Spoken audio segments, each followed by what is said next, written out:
With NBA 2K24 coming out soon, I was scrolling through Twitter and saw a leak of this year's MyEras screen where they have a new era called the Lebron Era. Now, at first, I really didn't think much of it. I mean, yeah, LeBron James has been one of the best players in the league for years now. He won so many championships, so many MVPs, it would make sense to have an era named after him. But then I sat there and really thought about it and came to the conclusion that LeBron James never really had an era. Now, I want to say really quickly, this isn't a LeBron James hate video. I think LeBron James is overall the greatest NBA player of all time. So before you write your hate comments, I'd love for you guys to actually watch this video all the way through, then comment with your actual opinion as to how you feel about maybe my take, and if you agree or disagree with me. I always respond to every comment, so I'd love to hear what you guys think. Now, this conversation is a lot more than just some random name for an era in NBA 2K24, but I do want to use it as a groundwork as to when the LeBron era actually started. So if you actually take a look here at the screen in the game, you have the Miami Heat LeBron James, the New York Knicks Carmelo, and the LA Clippers Chris Paul. With this information, you can pretty easily figure out that it starts in the 2011-2012 NBA season. Now, it makes sense for the 2011-2012 season to be when this starts the LeBron era. He won his first championship, his third MVP. I mean, just overall makes a lot of sense. After seeing him win his first championship, you think this guy's gonna dominate the league for years and years and years and years and years. And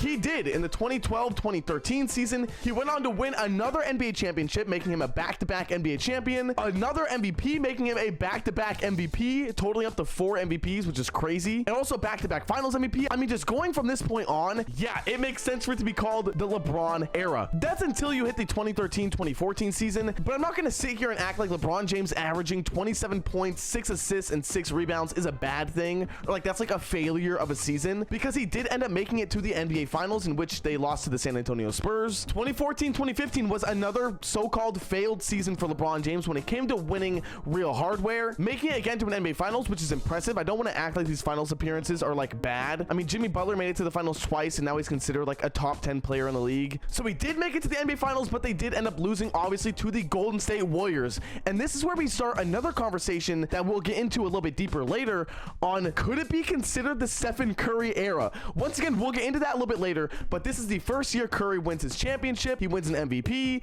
Things are going a little uphill for him. LeBron James now 2 years without a championship. But then we see in 2015-2016, LeBron James wins possibly the hardest NBA championship of all time, beating a record-breaking Golden State Warriors team with a 2-time MVP in Stephen Curry. We all remember the 2016 NBA Finals. This was one of the best finals to watch. It was, like I said earlier, one of the hardest NBA championships of all time. I think this championship was a crucial key in them naming this the LeBron James era. I feel like if this was just some other championship, it wouldn't have been as crucial, but this was one of the biggest championships ever. But after this, for the next 2 years, we really wouldn't see LeBron James do anything crazy, as in win championships or MVPs or scoring titles. Instead, in these 2 years, we saw the Golden State Warriors win back-to-back championships. So keep in mind, at this point in the LeBron era, we now see Stephen Curry and LeBron James both have the same amount of NBA championships, same amount of MVP trophies. Once again, this isn't like overall career. I know LeBron James had like 4 MVPs in this time, but in the LeBron era, they had the same amount of championships and MVPs. Now, I consider the LeBron era to end when it hits the 2020s. I consider that to be the start of a new era, whoever that team may be. I mean, we're still really early into the 2020s. Now, if you're a LeBron fan and you think I'm only saying that because LeBron won a championship in 2020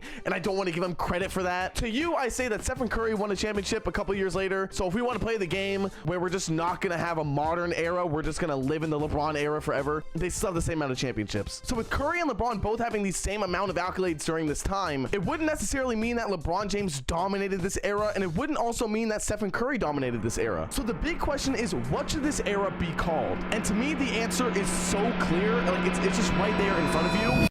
It should be called the Vince Carter era. 3 seconds remain in the quarter. Carter, yes! With 0.2 of a second. Rebound, point for Vince Carter. Spins it up and in. I mean, the highlights this guy was putting up during this time is insane. I don't think LeBron James or Curry could really put up with this guy. I mean, just look at this. You're telling me LeBron James can do this right now? Okay, with all jokes aside, NBA 2K titled the 1980s the Magic vs. Bird era. Now, even though Magic Johnson has 2 more championships than Bird does, both dominated their respected era. So would it really be too crazy for not only 2K, but everyone to consider the 2010s as the Curry vs. LeBron era? Once again, this is just my opinion, but going from 2010 to 2019, 2014, they have a combined 6 championships and 5 MVPs. If that isn't just pure dominance from 2 players, I don't know what is. And also, quick side note on the NBA 2K side of things, when it comes to these stupid little screens that they make, Curry got disrespected like crazy. He isn't in the LeBron James era screen or the modern era screen. He won a championship like 2 years ago. What? Like I said earlier, please type your opinion down in the comments below. I respond to everyone, and I'd love to just hear what you guys have to say. I'd love to hear your opinion. Why should it be called the LeBron era? Why should it be called the Curry era? Should it be called the fucking Kawhi Leonard era? I don't know. Tell me in the comments down below. But like I said, hope you guys all enjoyed. Be sure to like and subscribe. Click the video up on the screen, and I'll see you guys all next one. Later.